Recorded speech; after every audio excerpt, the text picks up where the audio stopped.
Secret Invasion is one of the worst MCU shows to date. What went wrong? Well, a lot. First off, Marvel told the creator of the show, Kyle Bradstreet, not to read the comics because, I quote, they have nothing to do with the series, which is wild to me. Why would you want to ignore the source material that you're naming the show after? Why not call it something else then, like War of the Skrulls or Fury of the Skrulls? Wait, that one actually sounded pretty good. My point is, the comic was 10 times better than the show, so why give it a similar name? The thing is, if they stuck closer to the comic, this would have been a really good way to bring back in Daredevil, but also a lot of the Netflix heroes, and also a lot of the new MCU street level characters, and also Shang-Chi. I know the MCU has never been a one-for-one of the comics, and they change a lot of stuff, but you get my point. The thing that was cool about the comics was you had no idea who was who, what hero was a Skrull and who wasn't. It also was action-packed, which this show had very little of. The show also doesn't really have that great of writing, and it has little to no emotional impact. Also, for a show about aliens that can shapeshift into anybody and you're not supposed to know who is who, they really do kind of just tell you right off the bat everyone who is posing as a Skrull. This ruined any of the mystery, and sure, you can say, well, they took a while to tell us Rhodey was a Skrull, but let's be real, I knew instantly that he was a Skrull. He was acting way out of character, and the fact that he never once got into his suit was an instant giveaway.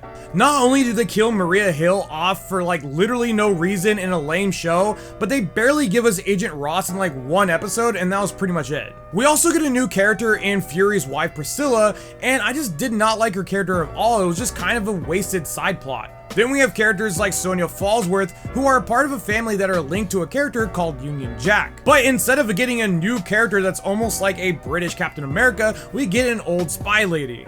Don't get me wrong, Sonya was a fine character and she was acted well, but I really wanted a new cool hero. Talos was just kind of there, and then they kill him off for literally no reason. We get Gaia, who's played by Emilia Clarke, who is mostly wasted in this show until the very end, which I'll get to later. Then we have the main villain in Gravik. I hated this villain. He's literally an angry man-child who's upset with Nick Fury because he didn't hold on to his promises. So now he wants to take over the world. I don't know how he became the leader with how he acts. He's also a big part of his own downfall with killing like a lot of his own people. You can also tell most of the Skrulls don't even like him, and most of them fear him when they're around him. Nick Fury is also a shell of his old self. Old man Fury, slowly walking everywhere, and all of his action scenes remind me of Steven Seagal. They were just really bad. For a show that's an espionage mystery thriller, it really falls flat in all three categories. This also might have to do with one of the writers, Brian Tucker, who somehow conned his way onto the show, despite only having one writing credit to a bad movie. I don't know why Marvel keeps on hiring these bad writers. Each episode was pretty boring, nothing really exciting happens.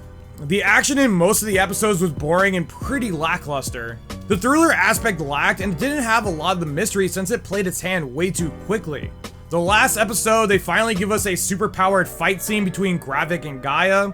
Was this scene cool? Kinda, but when you save it for the last episode, I really just don't care anymore. Also, does this make Gaia one of the strongest characters in the MCU? What's the limit to her power? Can she use everybody's power to its full potential? A lot of questions that they gave us without any answers.